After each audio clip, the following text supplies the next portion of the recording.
Bismillahirrahmanirrahim. Assalamualaikum warahmatullahi wabarakatuh. Alhamdulillah, salatu wassalamu ala rasulillah wa ala alihi wa sahbihi wa mawalah. Rabbana shrah lana sudurana wa yassir lana umurana wahlul 'uqdatam min alsinatina yafqahu aqwalana. Allahumma la sahla illa ma ja'altahu sahla wa anta taj'alul kullal hasanin syi'ta sahla. Subhanaka la ilma lana illa ma 'allamtana innaka antal alimul hakim. Bapak-bapak dan ibu-ibu yang Allah muliakan, alhamdulillah pada malam hari ini malam subuh kita bisa berkumpul di tempat yang penuh berkah ini. Semoga Allah jadikan pertemuan ini menjadi amal soleh.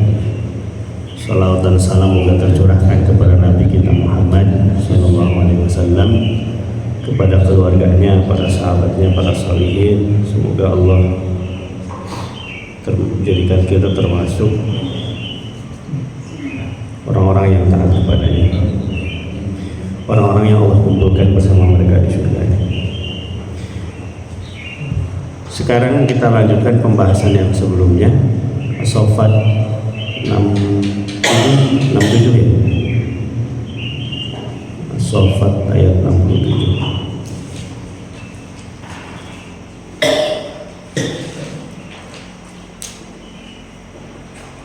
As-Saffat surat ke berapa sobat? 7. Ya 37 maksud saya. Surat 37 ayat 67. Pak Rubi kali dibalik bukan surat 67 ayat 3. Mau kepenang.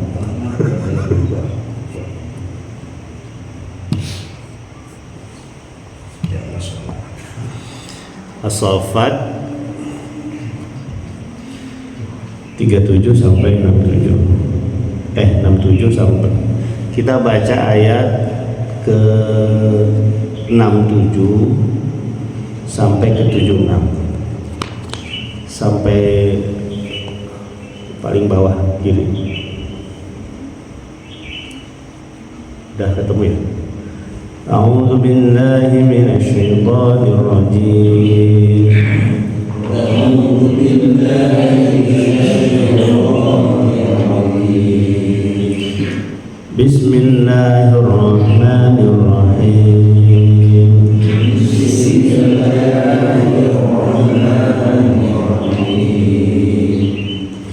Tsumma inna lahum 'alaiha lashawban min hamim. Tsumma inna lahum 'alaiha lashawban min hamim. Tsumma inna marji'ahum la ila jahim.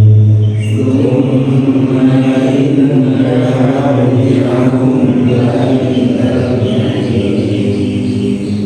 innahum alfaw aba'ahum dhalin.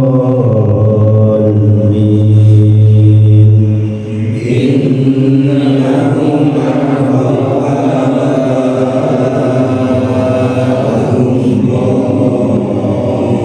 dhalin. Fahum ala atharihim yuhra'un.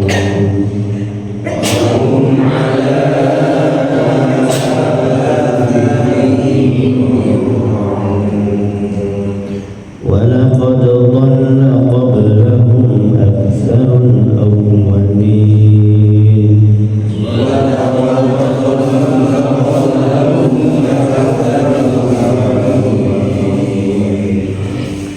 وَلَقَدْ أَرْسَلْنَا فِيهِمْ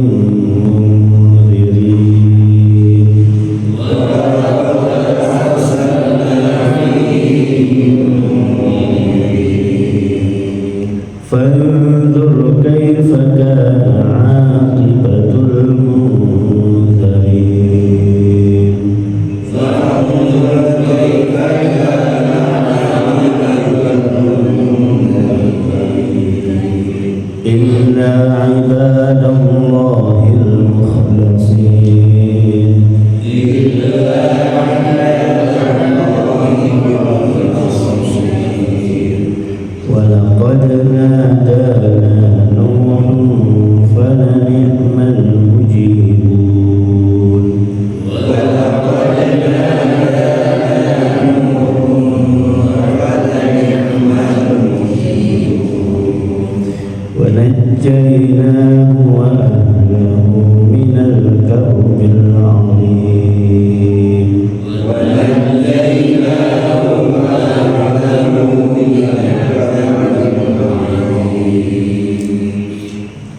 Sadaqallahul azim.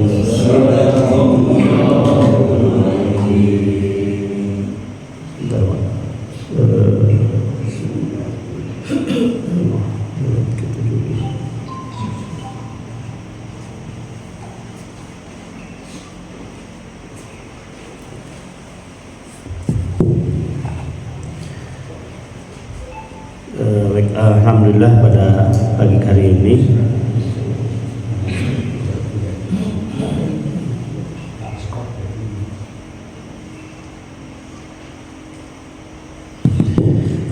kelanjutan yang sebelumnya ya. Yang sebelumnya itu berkaitan dengan makanan orang-orang ahli neraka. Bagaimana kondisi ahli neraka ketika lapar, apa yang Allah sediakan bagi mereka. Ini berarti kita berbicara tentang perkara gaib. Perkara gaib itu informasinya bisa sampai kepada kita hanya satu jalan, yaitu lewat dalil, lewat Al-Quran atau hadis Nabi SAW. Dan itu adalah ilmu, bukan hanya sebatas kepercayaan, tapi itu juga adalah ilmu. Definisi ilmu itu kan apa ya? Ilmu itu kan sesuatu sesuai dengan apa adanya. Maka dalam konsep Islam itu saluran ilmu itu ada tiga, bisa panca indera, bisa akal budi atau rasio, dan yang ketiga adalah wahyu dalil. Tiga saluran inilah yang dijadikan dalam ini ya, dalam filsafat ilmu Islam itu saluran ilmu itu tiga. Maka sesuatu yang bisa dibuktikan secara panca indera atau bisa dirasiokan dan masuk akal, sangat logis, mustahil tidak bertentangan dengan akal. Dan yang ketiga ada petunjuk atau yang ketiga petunjuk dari wahyu, itu adalah ilmu. Beda dengan konsep barat ya, sekularisme positivistik itu yang mengatakan sesuatu bisa dikatakan ilmu kalau hanya bisa dibuktikan oleh panca indera. Yang tidak bisa dibuktikan oleh panca indera, maka itu bukan ilmu. Itu hanya kepercayaan, hanya mistis, hanya apa lagi ya begitulah. Dan itu yang terjadi di para saintis ateis. Maka wajar kalau kemudian mereka tidak percaya perkara gaib, tidak percaya Tuhan. Kayak Stephen Hawking ya. Stephen Hawking itu fisikawan. Cuman karena konsep awalnya dia mengatakan realita itu hanya yang tampak oleh panca indera. Di luar panca indera, metafisik itu hanyalah ilusi. Maka pada akhirnya mereka tidak percaya Tuhan. Belajar alam itu hanya sebatas alam, tidak ada apa yang di luar alam itu dia tidak meyakini. Berarti dia pun tidak meyakini Tuhan. Makanya kan Stephen Hawking itu ketika menjelang meninggal ditanya kan oleh rekan-rekannya, gitu. Namanya kan Stephen. Dan nanti kalau meninggal ternyata Tuhan ada, gimana? Jawabannya ya bagaimana mungkin saya percaya Tuhan kalau saya sendiri tidak meyakini ada sesuatu di luar alam semesta ini. Itu orang-orang ateis kayak gitu. Maka dampaknya adalah mereka tidak menjadikan agama itu sebagai ilmu. Agama itu hanya belief, agama itu hanya kepercayaan. Tapi versi kita tidak, agama itu adalah ilmu. Dan saluran agama itu ya wahyu. Maka sesuatu yang disampaikan oleh Allah lewat wahyunya itu adalah ilmu, itu adalah suatu kebenaran. Di antaranya adalah tentang perkara gaib, dan di antaranya itu adalah tentang neraka. Keimanan terhadap adanya neraka itu adalah mutlak, harus diimani. Maka doa Nabi ya, antal haq wa wa'dukal haq wa liqa'ukal haq wa jannatu haq wa nar haq. Wahai Allah, Engkau adalah benar adanya, wa wa'dukal haq, janjimu pasti benar adanya, wa liqa'ukal haq, pertemuan denganmu itu adalah sesuatu yang pasti, wal jannatu haq, surga itu benar pasti adanya, wan-naru haq, dan neraka juga itu benar pasti adanya, jangan ada keraguan sedikit pun. Dan percaya kepada neraka itulah itu yang membuat kita ngerem melakukan dosa. Kalau nggak percaya neraka mau bebas melakukan apapun. Jadi di rumahnya ada 920 miliar plus 52 kilogram emas. Saya begitu kebagian. Tapi jangan haram. Nah ini ayat-ayat ini kemarin yang kita bahas itu berkaitan dengan perkara gaib yang harus kita imani, itu adalah neraka dan bagaimana kita percaya dengan apa-apa yang Allah gambarkan tentang neraka. Yang terakhir itu, beberapa ayat yang terakhir itu Allah katakan inna syajaratun takhruju fi aslil jahim.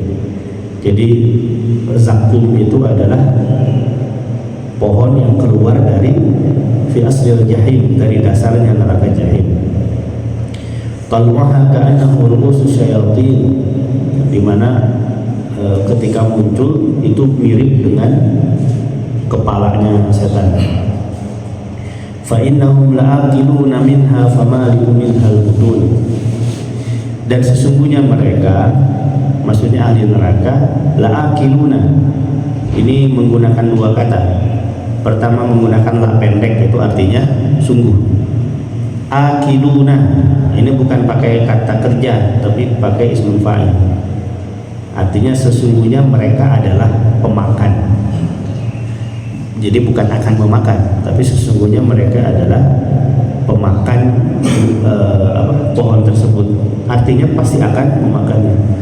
Sehingga ahli neraka itu tidak mungkin bisa menghindar dari yang namanya pohon zakum sebagai makanan daripada ahli neraka itu di sana. Famali'una minhal butun. Dan di sini pun pakai ismul fa'il, famali'una minhal butun. Dan pasti perut itu akan penuh oleh oleh buah tersebut. Nah, ini mengenai makanan ahli neraka. Nah, kemudian selanjutnya Allah katakan summa inna lahum 'alaiha lasyauban min hamim. Dan sungguh bahwasanya bagi mereka itu minuman dari hamim.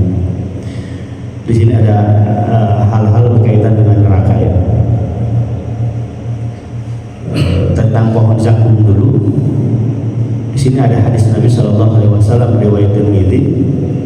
Lau anna qatratan min az-zakumi qatarat fi dari dunya la afsadat ala ahli dunya ma'asyiyah. Kalaulah saja setetes dari buah zakum menetes di dunia, jadi setetes dari zakum ya, itu neraka bocor terus jatuh ke dunia, seandainya begitu ya, niscaya akan menimbulkan kerusakan terhadap kehidupan penduduk dunia. Jadi kalau pohon zakum itu secuil aja jatuh ke dunia, maka seluruh penghuni dunia itu akan binasa. Ini kondisinya masuk ke dalam perut. Otomatis ketika dia makan perut itu langsung hancur. Dan setelah hancur Allah hidupkan lagi. Kullama nadijat juluduhum badalnahum juludan ghairuha liyadhuqul adzab, kata Allah. Setiap kali kulit atau badan mereka hancur, maka akan kami ganti dengan badan yang baru, liyadhuqul adzab, supaya mereka merasakan azab yang azab yang baru, merasakan azabnya lagi. Ini kondisi pohon zakum apabila jatuh ke dunia dicatat oleh Imam Tirmidzi dalam hadisnya. Kalaulah saja setetes dari buah zakum menetes di dunia, niscaya akan menimbulkan kerusakan terhadap kehidupan penduduk dunia. Jadi hancur. Nah, kemudian itu dari makanan yang tadi. Sekarang minumannya itu namanya adalah hamim. Hamim, ila hamim wa hamim ya. Nah, bagaimana kondisi hamim tersebut? La yadhuquna fiha bardan wala syaraban illa hamima wa wassaqa. Ini seperti Allah gambarkan dalam Quran surat An-Naba ayat 24-25. kondisi ahli neraka ketika haus, apa yang Allah berikan? La yadhuquna fiha bardan wala syaraban illa hamiman wa ghassaqa. Mereka tidak merasakan kesejukan di dalamnya dan tidak pula mendapat minuman selain air yang mendidih dan hangat. Itu hamim itu berarti minuman yang mendidih. Illa hamiman itu minuman yang mendidih. Tapi jangan sampai nanti ibu kalau mau menyediakan air ke bapak, Pak mau hamil, maksudnya air tengkolak. itu bukan hamil, itu maksudnya hamil itu adalah nanti di neraka. Ini khas nama minuman untuk ahli neraka. Kalau air mendidih di dunia itu namanya bukan hamil. Dan ini bukan maksud itu material rupa hamil. La yadhuquna fiha bardan wala syaraban illa hamiman wa ghassaqa. Mereka tidak merasakan kesejukan di dalamnya dan tidak pula mendapatkan minuman selain air yang mendidih dan hangat. Kemudian ada hadis Nabi SAW mengenai minuman ahli neraka. Allah katakan dalam Al-Quran, ada hadis Nabi SAW, Allah berjanji kepada peminum khamar bahwa mereka akan diberi minum berupa tinatul khabat. Kemudian para sahabat bertanya, apakah tinatul khabat itu? Nabi menjawab, yaitu keringatnya penghuni neraka atau ekstrak para penghuni neraka. Jadi di antara minuman ahli neraka itu selain yang panas hamid juga adalah keringat ahli neraka. Keringat ahli neraka pasti panas. Itu kondisi daripada ahli neraka. Ini kan ma fil akhirah minad dunya illa asma. Apa yang ada di akhirat dengan yang di dunia itu kesamaannya itu hanya nama, tapi hakikatnya berbeda. Kalau di sini artinya panas, ya definisi panas itu ya definisinya panas. Tapi apa yang terjadi nanti di akhirat bagi ahli neraka itu di luar yang kita bayangkan sekarang. Kan kalau kita bicara tentang minuman ahli neraka adalah nanah, kan kebayang ya, ada tasawur, ada bayangan di kepala kita itu, nanah itu bentuknya demikian. Tapi nanti hakikatnya di akhirat tidak seperti yang kita bayangkan. Kalau itu adalah berkaitan dengan neraka, pasti lebih ngeri daripada yang dibayangkan di kepala kita. Sama dengan surga. Jadi ma fil jannah minal dunya ilal asma. Tidaklah sesuatu yang di surga dengan yang di neraka, hanya namanya saja yang sama. Ketika Allah katakan tajri min tahtihal anhar, mengalir di bawahnya itu adalah sungai. Yang namanya air mengalir di bawah, baik di dunia maupun di surga, itu namanya sama-sama sungai. Tapi hakikat sungai di surga itu pasti di luar yang terbesit di dalam kepala kita. Hanya namanya saja yang sama, hakikatnya beda. Maka jangan menganggap sungai di surga itu seperti sungai yang kita lihat di dunia. Lihat Cikapundung, mustahil. Apalagi sungai di belakang. Itu hanya namanya yang sama. Wa hurun 'ain. Bagi penghuni surga itu ada bidadari. Muncul di kepala kita bayangan bidadari itu wanita dengan kecantikannya seperti siapa gitu, terbayang. Siapa wanita tercantik di Indonesia, Pak? Istri kita. Maka nanti di akhirat itu pasti di luar jangkauan kepala kita, tidak seperti apa yang ada di dalam kepala kita. Neraka pun demikian. Ketika Allah katakan mereka akan mendapatkan hamil, yaitu air yang panas, kita membayangkan di kepala kita air panas itu seperti apa, tapi hakikatnya pasti beda dengan apa yang kita bayangkan, jauh lebih dahsyat daripada yang kita bayangkan. Karenanya surga dan neraka itu kita sebatas mengimani sesuai dengan apa yang Allah jelaskan, tapi hakikatnya kita tidak tahu, karena itu perkara gaib. Tapi kalau kaitannya dengan surga lebih nikmat dari apa yang kita bayangkan, kalau kaitannya dengan neraka itu lebih mengerikan daripada apa yang kita bayangkan. Makanya Nabi SAW dalam sholatnya kalau membicarakan ayat tentang neraka selalu diselipkan dengan doa.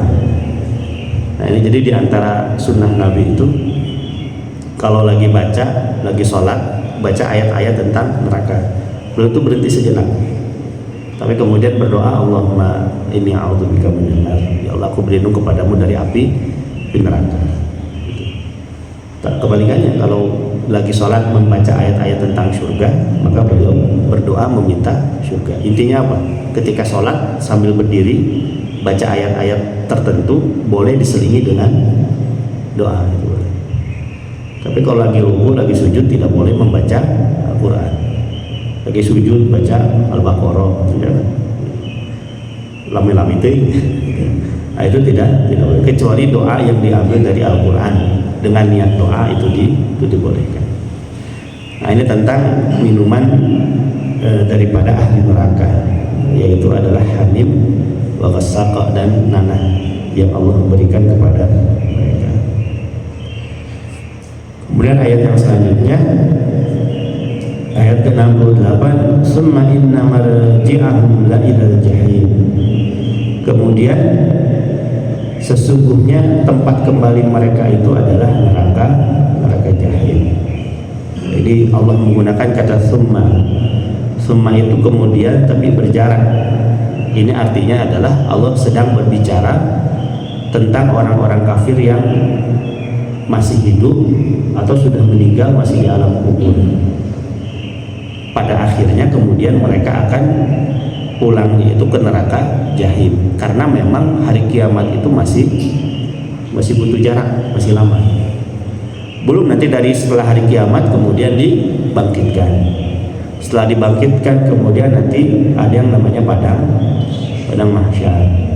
Setelah padang mahsyar nanti kemudian ada hisab. Setelah hisab nanti kemudian ada telaga. Nanti kemudian ada sirat. Ujungnya baru surga atau neraka. Ketika di sirat itu pun kondisinya beda-beda. Ada yang kilat cepat, ada yang merangkak, ada yang engklek, ada yang sesuai dengan kondisi amalan ketika masih hidup. Maka di sini kalimatnya menggunakan summa, kemudian tapi berjarak, karena akhirat belum terjadi. Summa inna marji'ahum la ilal jahim. Kemudian sesungguhnya tempat kembali mereka itu adalah kepada neraka jahim. Jahim itu adalah nama salah satu nama neraka. Makanya di sini terjadi perbedaan pendapat di kalangan para ulama. Sebetulnya apakah neraka itu ada 7 pintu atau ada 7 tingkatan, ataukah neraka itu satu tapi namanya beda-beda. Tapi di dalamnya tetap ada yang paling bawah. Neraka itu kan lubang. Makanya dalam hadis Nabi, di mana neraka itu di paling bawah. Semakin bawah semakin panas. Tapi tetap pintunya itu adalah satu. Tapi namanya beda-beda. Memiliki beberapa nama. Tapi ada juga yang mengatakan neraka itu ada 7 pintu. Berarti ada 7 neraka. Itu beda versi di kalangan para ulama. Tapi apapun itu ada salah satu nama neraka, namanya itu adalah jahim. Ini yang barusan di dalam Quran surat As-Saffat ayat 68. Nah, kenapa disebut jahim? Di sini ada hadis Nabi, ada riwayat yang mengatakan li'anna ta'ajjaja naruha, karena apinya yang sangat panas. Karena jahim secara bahasa berarti tempat yang sangat panas, sehingga ada yang mengatakan ini neraka yang paling panas, neraka jahim. Dan Allah peruntukan hanya untuk orang-orang yang kafir. La ilal jahim. Nah di sini disebut juga, ada juga nama neraka lain namanya neraka jahannam. Nah ada riwayat mengatakan limada sumya jahannaman. Kenapa neraka jahannam disebut jahannam? Libu'ti qa'riha, karena dasarnya yang paling jauh. Sehingga ada yang mengatakan neraka jahanam itu neraka yang paling dalam. Wallahu a'lam bishawab. Yaitu bagian dasarnya yang begitu dalam, sebagaimana disebutkan dalam ini ada kamus Al-Muhit. Jadi bahwasanya Jahannam itu diartikan karena dalamnya lubangnya, itu neraka Jahannam. Allah kumpulkan di dalam neraka Jahannam itu orang kafir dengan orang munafik. Innallaha jami'ul munafiqina wal kafirina fi jahannam jami'an. An-Nisa juz 5. Sesungguhnya kami akan kumpulkan orang-orang kafir dan orang-orang munafik di dalam neraka Jahannam secara bersamaan. Nah, siapa orang munafik itu? Kalau nggak salah 142 ya, An-Nisa 142. Apa kata Allah itu? Basyiril munafiqina bi anna lahum 'adzaban alima. Berilah kabar kepada orang-orang munafik bahwasanya bagi mereka itu adalah azab yang pedih.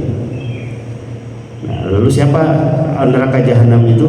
Alladzina, siapa orang munafik itu? Alladzina yattakhiduna al-kafirina awliya'a min dunil mu'minin.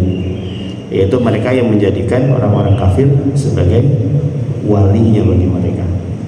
Itu Allah menamakannya sebagai orang munafik. Di ujung ayatnya Allah katakan innallaha jami'ul munafiqina wal kafirina fi jahannam jami'a. Allah jadikan orang-orang munafik dan orang-orang kafir itu dimasukkan ke dalam neraka lubang yang sama, yaitu neraka Jahannam. Nah, ini ada hadis Nabi SAW tentang neraka, riwayat Bukhari. Kunna ma'a Rasulillah SAW idh sami'a wajbatan faqala Nabi SAW tadruna ma hadha? Qala qulna Allah wa rasuluhu a'lam. Qala hadha hajar rumiya bihi fi an-nari mundu 70 kharifan fa huwa yahwi fi an-nari al-ana hatta intaha ila qa'riha. Jadi ada riwayat dari Abu Hurairah, beliau mengatakan, Abu Hurairah mengatakan, kami dulu pernah bersama Rasulullah SAW, tiba-tiba terdengar suara sesuatu yang jatuh. Jadi Abu Hurairah lagi ngobrol sama Rasul, tiba-tiba ada suara jatuh, ada suara yang jatuh. Kemudian Nabi SAW bertanya, tahukah engkau apakah itu? Kemudian para sahabat bertanya, Allah wa rasuluhu a'lam. Allah dan Rasul lebih tahu tentang itu suara apa. Kemudian Nabi SAW mengatakan, ini adalah batu atau suara barusan itu adalah suara batu yang dilemparkan ke dalam neraka sejak 70 tahun yang lalu, dan batu tersebut baru sampai di dasar neraka saat ini. Hadis riwayat Muslim. Jadi kebayang Pak, Nabi lagi ngobrol dengan sahabatnya, tiba-tiba ada suara jeger.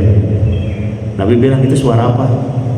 Untung nanya yang kepada kita. Kalau tanya kepada kita mungkin jawabannya mungkin petasan.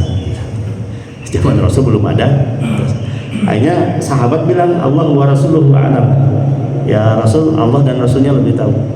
Kemudian Nabi menjelaskan suara barusan itu adalah suara batu yang dilemparkan ke dalam api neraka 70 tahun yang lalu, tapi baru sampai ke dasarnya barusan itu. Jadi gambaran betapa dahsyatnya neraka yang kedalamannya itu kalau batu dilempar baru sampai 70 tahun kemudian. Ini pun wallahu a'lam apakah 70 tahun hitungan dunia, apakah 70 tahun hitungan akhirat, wallahu a'lam bishawab. Kalau 70 tahun hitungan akhirat lebih lama lagi. Satu hari di akhirat itu sama dengan inna iddat 1000 tahun. Inna yawman inda rabbika ka'alfasanati mimma ta'udun. Satu hari di sisi Tuhanmu, maksudnya di akhirat, sama dengan 1000 tahun hitungan di dunia. Artinya kalau 70 tahun hitungan akhirat itu jauh lebih lama lagi daripada hitungan di dunia. Itu dalamnya neraka Jahannam. Jadi wajar kalau kan penghuni neraka dengan penghuni surga lebih banyak penghuni neraka.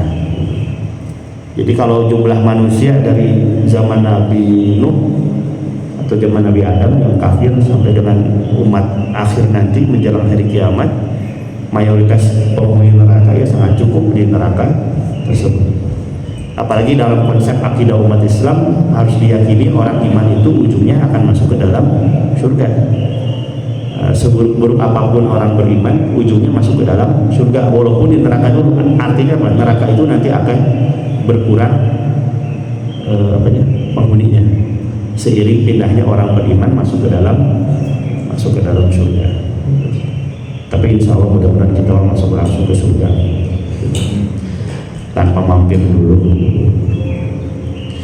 Kemudian ada juga nama neraka yang lain, namanya disebut sebagai Ladha. Ini seperti Allah gambarkan dalam Quran surat apa ini? Kalla innaha ladha nazza'atan lishawa tad'u man adbara wa tawalla wa jama'a fa'auna innal insana khuliqa 'aluqa idza massahu syarru illa musallun. Surat Al-Ma'arij. Allah gambarkan di dalam Quran surat Al-Ma'arij. Kalla innaha ladha, sekali-kali tidak, sesungguhnya neraka itu adalah ladha. Nah, apa itu ladha? Ladha itu adalah neraka yang panas juga atau bergejolak. Allah gambarkan dalam Quran surat Al-Ma'arij ayat 15 sampai 18. Kalla innaha ladha, sekali-kali tidak, sesungguhnya neraka adalah ladha atau api yang bergerak, nazza'atan lishawa, yang mengelupas kulit kepala. Jadi kulit kepala itu bisa melupas. Tad'u man adbara wa tawalla, yang memanggil orang yang membelakang dan yang tad'u man adbara wa tawalla, dan yang berpaling dari agama, wa jama'a fa'auha, serta mengumpulkan harta benda lalu menyimpannya atau tidak mau mengeluarkan zakat. Jadi orang yang tidak mau mengeluarkan zakat padahal sudah wajib zakat, itu ada neraka, namanya neraka ladha yang sangat bergejolak. Kemudian ada istilah neraka juga, namanya disebut sebagai sa'ir. Sa'ir disebut sa'ir karena sesuatu yang dinyalakan berkobar. Ini seperti Allah katakan dalam Quran surat Al-Mulk ayat 10. Wa qalu law kunna nasma'u aw naqilu ma kunna fi ashabis sa'ir. Dan mereka berkata, sekiranya kami mendengarkan atau memikirkan peringatan itu, niscaya tidaklah kami termasuk penghuni-penghuni neraka sa'ir yang menyala-nyala.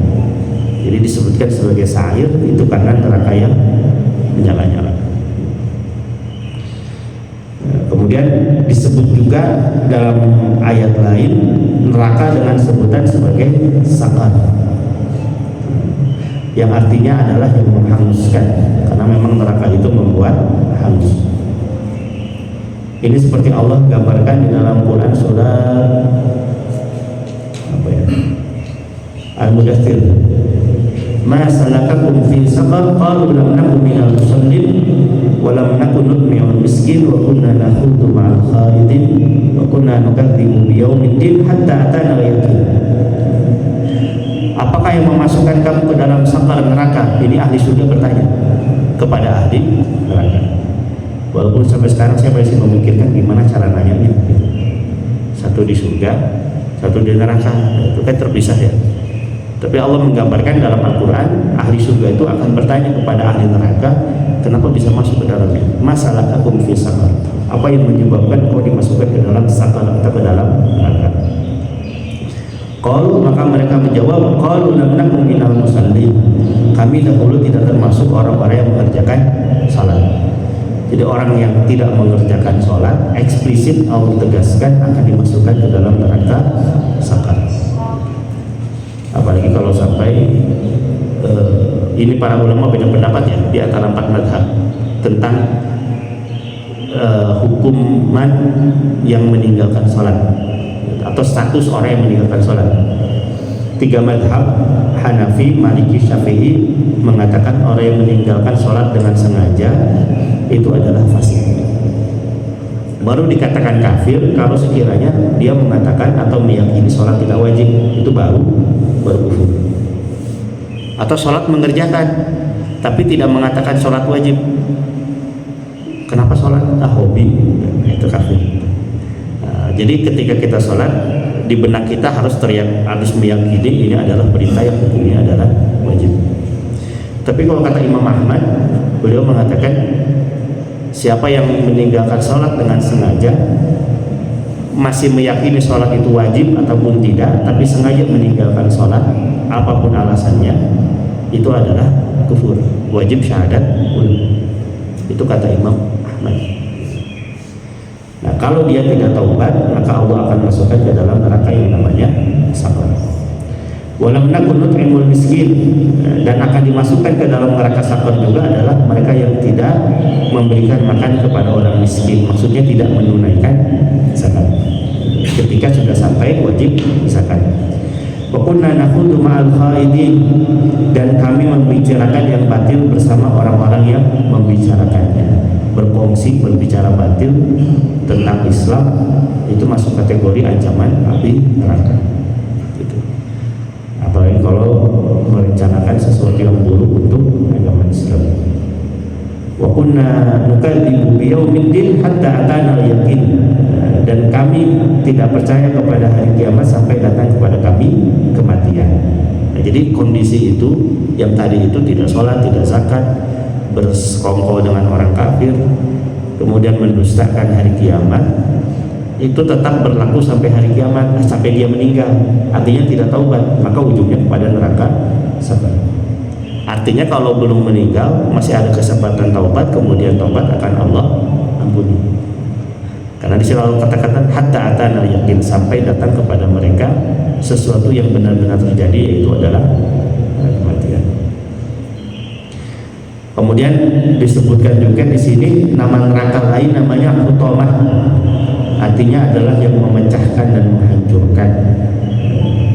Ini ada di dalam Quran surat Al-Humazah. Kala layumbananna fil hutamah wa ma adraka mal hutamah narul muqadah. Sekali-kali tidak, sesungguhnya dia benar-benar akan dilemparkan ke dalam neraka hutamah. Dan tahukah kamu apakah hutamah itu? Yaitu api yang disediakan Allah dan yang dinyalakan. Itu hutamah. Dan yang terakhir, nama neraka juga adalah Hawiyah. Ini seperti Allah gambarkan dalam Quran surat Al-Qari'ah. Wa amma man khaffat mawazinuhu fa ummuhu hawiyah. Dan adapun orang-orang yang ringan timbangan kebaikannya, maka tempat kembalinya adalah neraka hawiyah. Wa ma adraka ma hiya narun hamiyah. Tahukah kamu apakah neraka hawiyah itu? Yaitu api yang sangat panas. Total jumlahnya itu ada 7.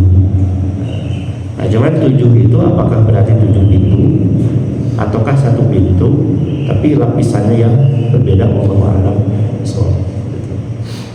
Tapi ada juga yang mengatakan itu hanya sebatas nama-nama neraka saja.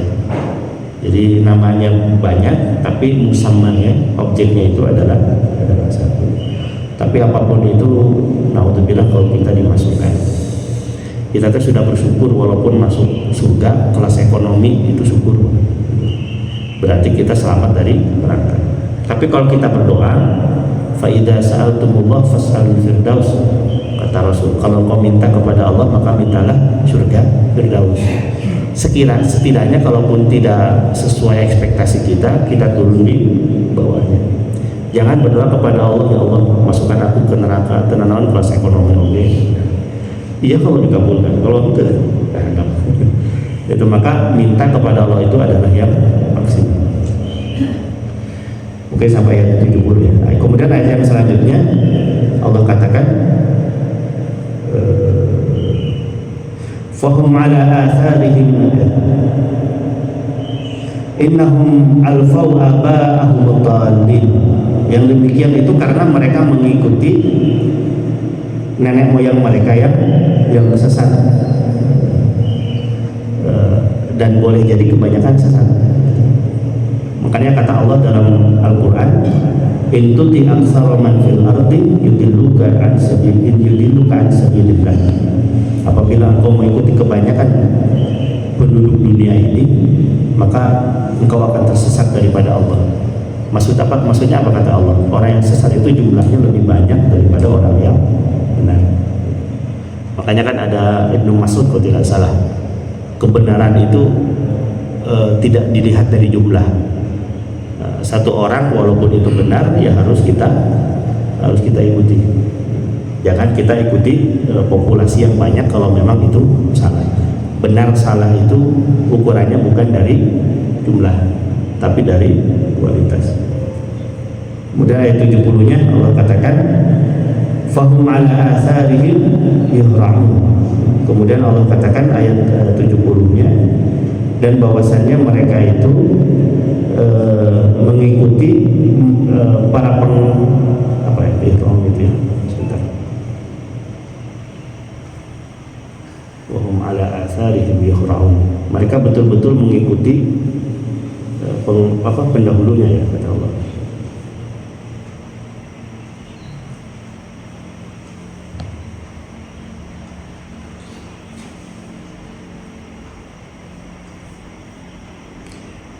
Nah itu, mereka tergesa-gesa mengikuti jejak orang-orang terdahulu.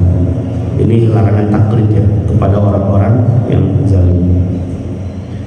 Makanya di sini ada perkataan Umar ya, bagaimana Umar itu sangat menangisi orang-orang kafir ketika orang-orang kafir itu sungguh-sungguh beribadah. Gitu. Ini jadi suatu ketika Khalifah Umar itu melewati perkumpulan. Ada dua versi sih. Ada yang mengatakan Umar itu lewat suatu perkumpulan tempat ibadah orang kafir. Tapi ada juga yang mengatakan Umar itu lewat rumah orang kafir. Nah, kemudian ketika lewat, Umar melihat ada para rahib itu sedang beribadah dengan sungguh-sungguh. Nah, kemudian setelah beres, Umar tiba-tiba menangis. Ditanya oleh istrinya, "Beb, kenapa menangis?" Kata Umar, "Apa? Tadi aku melihat para rahib itu beribadah sangat sungguh-sungguh. Mereka mengharapkan kebaikan dari zat yang dianggap oleh mereka adalah Tuhan. Tapi tiba-tiba aku teringat firman Allah Quran surat Al-Ghasyiyah, 'amilatun nasibah tasla naran hamiyah." Mereka itu beribadah dengan sungguh-sungguh, tapi ujungnya itu adalah ke neraka. Makanya kan serugi-rugi orang, kata Allah dalam Al-Quran itu, "Qul hal nunabbi'ukum bil akhsarina a'mala alladzina dhalla sa'yuhum fil hayatid dunya wa hum yahsabuna annahum yuhsinuna sun'a." Katakanlah hai Muhammad, siapakah orang yang paling merugi itu? Allah katakan kemudian menjelaskan, alladzina dhalla sa'yuhum fil hayatid dunya wa hum yahsabuna annahum yuhsinuna sun'a. Orang yang paling merugi itu adalah orang yang tersesat jalannya ketika di dunia. Wa hum yahsabuna annahum yuhsinuna sun'a, tapi mereka mengira dia sedang berada di jalan yang benar. Itu seburuk-buruk orang. Kan sekarang kalau ditanya, kenapa orang kafir itu menyembah selain Allah? Jawabannya, inilah jalan keselamatan, itu pasti. Mereka meyakini ini jalan keselamatan, tapi hakikatnya mereka dalam kesesatan. Itu seburuk-buruk. Karenanya kan ada doa yang populer. Ini bukan doa dari Rasul, doa dari umat. Allahumma arinal haqqa haqqan warzuqna ittiba'ah. Ya Allah, tunjukilah kepada kami yang benar itu adalah benar, dan tunjukkanlah kepada kami kekuatan untuk bisa mengikutinya. Wa arinal batila batila warzuqna ijtinabah. Tunjukilah kepada kami yang buruk itu adalah buruk, dan karuniakanlah kepada kami kekuatan untuk menghindarinya. Karena boleh jadi abu-abu. Kita tidak tahu mana yang benar dan mana yang hak, kecuali setelah Allah tunjukkan kepada kita yang benar itu adalah benar, yang hak itu adalah hak. Apalagi kondisi sekarang zaman hoax dan sebagainya, itu sangat campur aduk. Wallahu a'lam bishawab. Bapak-bapak dan ibu yang Allah muliakan, mungkin sampai ayat 70 dulu yang kita bahas pada pagi hari ini. Tapi sebelumnya ditutup, barangkali ada yang mau menambahkan. Terutama mengenai masalah lamanya tinggal di neraka. Ini masih ada perbedaan pendapat di para ulama. Ahli tafsir yang terkemuka di Indonesia mengatakan di neraka itu sementara. Tapi ahli tafsir yang lain mengatakan hum fiha khalid, jadi kekal gitu. Nah ini menurut Ustadz sementara atau kekal gitu. Kalau kekal dasarnya mungkin tadi, kalau sementara dalilnya mungkin bisa dijelaskan Pak Ustadz. Ya. Jadi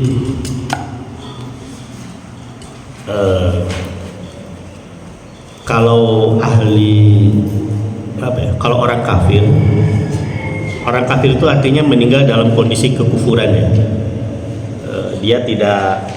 Dia tidak taubat atau masuk Islam sebelum meninggal. Orang hidup dalam kekufuran kemudian meninggal dalam kekufuran, itu para ulama sepakat bahwasanya mereka itu akan dimasukkan ke dalam neraka dan kekal di dalamnya. Mengingkari orang kafir kekal di dalam neraka jatuhnya bisa kufur. Karena ayatnya jelas. Karena ayatnya sudah sangat jelas bahwasanya sesiapa yang kafir dan meninggal dalam kekafiran maka jelas di dalam neraka.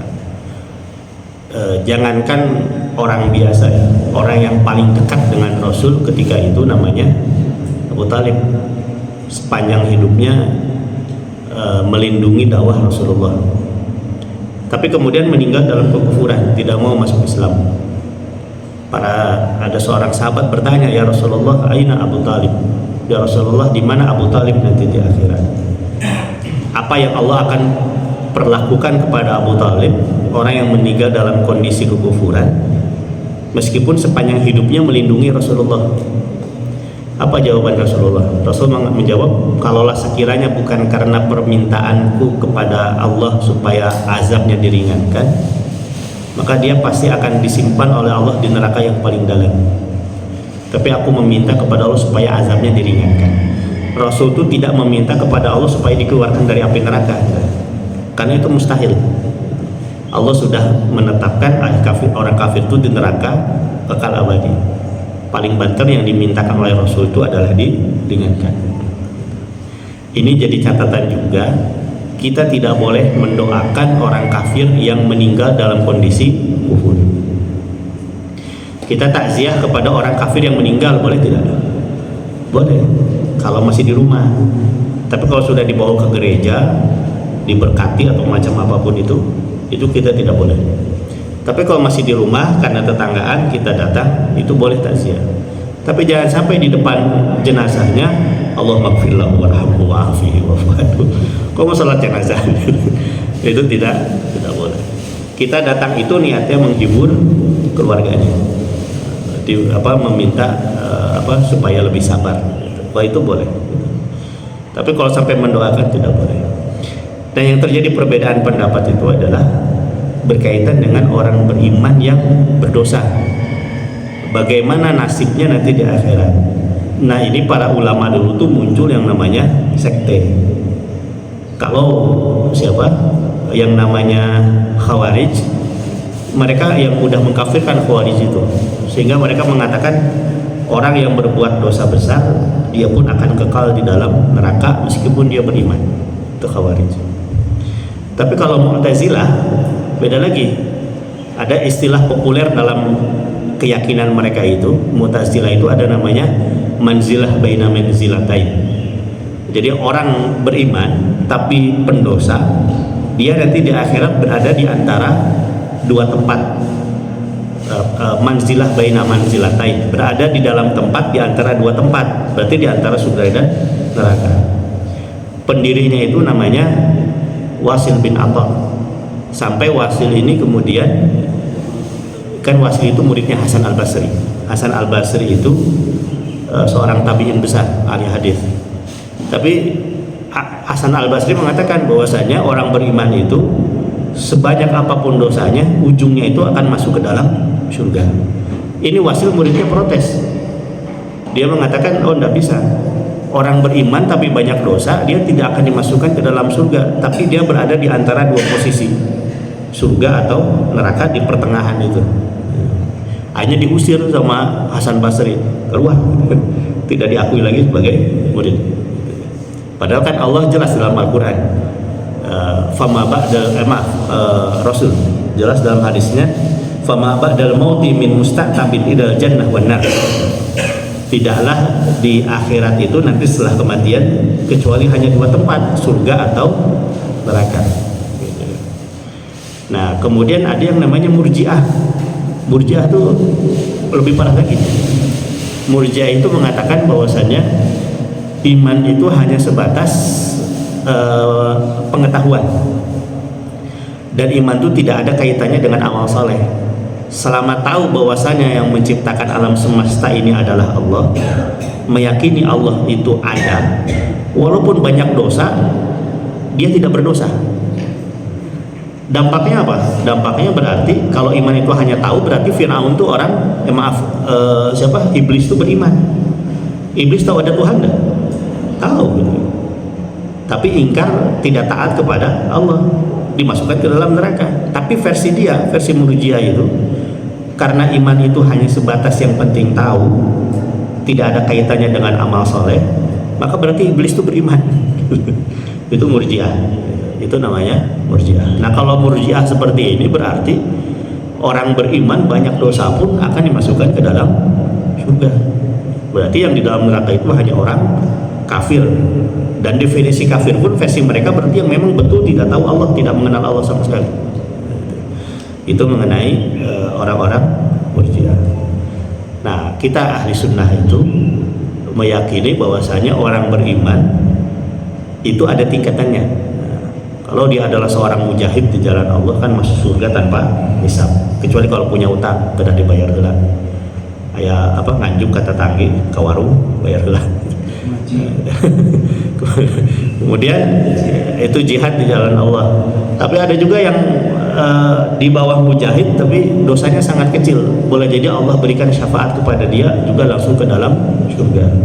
Tapi seburuk-buruknya orang beriman tetap dimasukkan ke dalam neraka dulu, ujungnya itu nanti akan dipanggil oleh Allah. Kan apa kata, kalau neraka, penghuni neraka kan mengatakan ketika ahli neraka sudah dimasukkan ke dalam neraka, malaikat penjaga neraka kan bilang, kata dikutip oleh Allah perkataannya tuh, hal min mazid, ada lagi enggak tambahan nih? Ada yang mengatakan ini perkataan neraka bilang ada lagi enggak tambahan yang akan menghuniku. Nanti penghuni surga juga begitu, malaikat penjaga surga juga begitu, akan ngecek ke neraka ada tidak orang beriman meskipun sebesar biji zarrah, ujungnya akan dimasukkan ke dalam surga. Makanya sejelek-jeleknya orang beriman itu ujungnya masuk ke dalam surga. Tapi sesoleh-solehnya orang kafir, soleh kafir deh, sebaik-baiknya orang kafir tetap lebih buruk daripada seburuk-buruknya orang beriman, ujungnya masuk ke dalam surga. Kalau orang beriman meskipun banyak dosanya, wallahu a'lam. Terkait dengan neraka sakor tadi, kan itu bagi orang-orang beriman tapi tidak sholat kan. Apakah berarti bahwa neraka sakor itu khusus untuk orang-orang yang berdosa tadi? Karena kan di situ kalau bagi orang yang tidak sholat bukan berarti di luar Islam kan? Apakah yang diartikan bahwa neraka sakor itu khusus untuk orang-orang Islam itu? Itu ada dua tafsir sebetulnya, Pak. Ada yang mengatakan seperti barusan, bahwasanya ini adalah orang beriman yang lalai dalam sholatnya sehingga dimasukkan ke dalam neraka sakar. Tapi ada juga yang mengatakan sebetulnya ini adalah perkataan ahli surga kepada ahli neraka yang kafir. Kan diantara ciri orang kafir itu adalah meninggalkan sholat, tidak melaksanakan sholat, tidak membayar zakat. Tidak ada orang kafir yang mengerjakan itu semua kan. Sehingga ketika ahli neraka bilang kepada orang kafir, kenapa engkau masuk ke dalam neraka? Dulu ketika di dunia aku tidak sholat, tidak zakat, tidak amal soleh yang lain. Ya berarti itu adalah mereka orang kafir. Nah, kalimat qalu lam nakum minal musallin, kami tidak melakukan sholat, itu berarti diartikan bukan hanya tidak melakukan, tapi tidak mengimani sholat itu sebagai kewajiban. Ya berarti orang kafir. Nah, maka dimasukkan ke dalam neraka sakar. Itu tafsiran yang kedua. Tapi kalau kita lihat buka tafsir Ibnu Katsir itu yang kedua pendapatnya, lebih cenderung yang kedua. Jadi maksudnya itu adalah perkataan ahli surga kepada ahli neraka yang kafir itu. Cirinya apa? Tidak melakukan sholat, tidak menunaikan zakat, dan amal sholat yang lainnya, dimasukkan ke dalam neraka sakar. Nah, ini makanya yang tadi ya, ada 4 madhab tadi yang berpendapat, 3 madhab berpendapat meninggalkan sholat masih kategori fasik dengan sengaja ya. Tapi kalau Imam Ahmad sangat tegas, karena madhab Ahmad itu lebih cenderung tekstual. hadisnya kan redaksinya begini ya, al-ahdul ladzi bainana wa bainal ladzina kafaru as-shalah. Yang membedakan antara kita dengan orang kafir itu adalah sholat. Ujung kalimatnya itu kan Rasul mengatakan faman taraka sholata faqad kafar. Siapa yang meninggalkan sholat dengan sengaja maka dia jatuh kufur. Di situ tidak dijelaskan apakah meninggalkan sholat masih meyakini sholat wajib ataukah tidak. Yang penting secara fisik meninggalkan sholat jatuh kufur. Sehingga ada Ibnu Qayyim kalau tidak salah yang mengatakan orang meninggalkan sholat itu dosanya lebih berat daripada melakukan zina. Tapi seringkali kita justru malah lebih lebih jijik kepada yang zina. Tapi biasa melihat orang yang meninggalkan sholat. Tapi bukan berarti kemudian ini mendingan zina daripada dirinya itu sholat. Tetap dua-duanya adalah dosa besar. Itu wallahu a'lam. Ada lagi? Ibu pulang.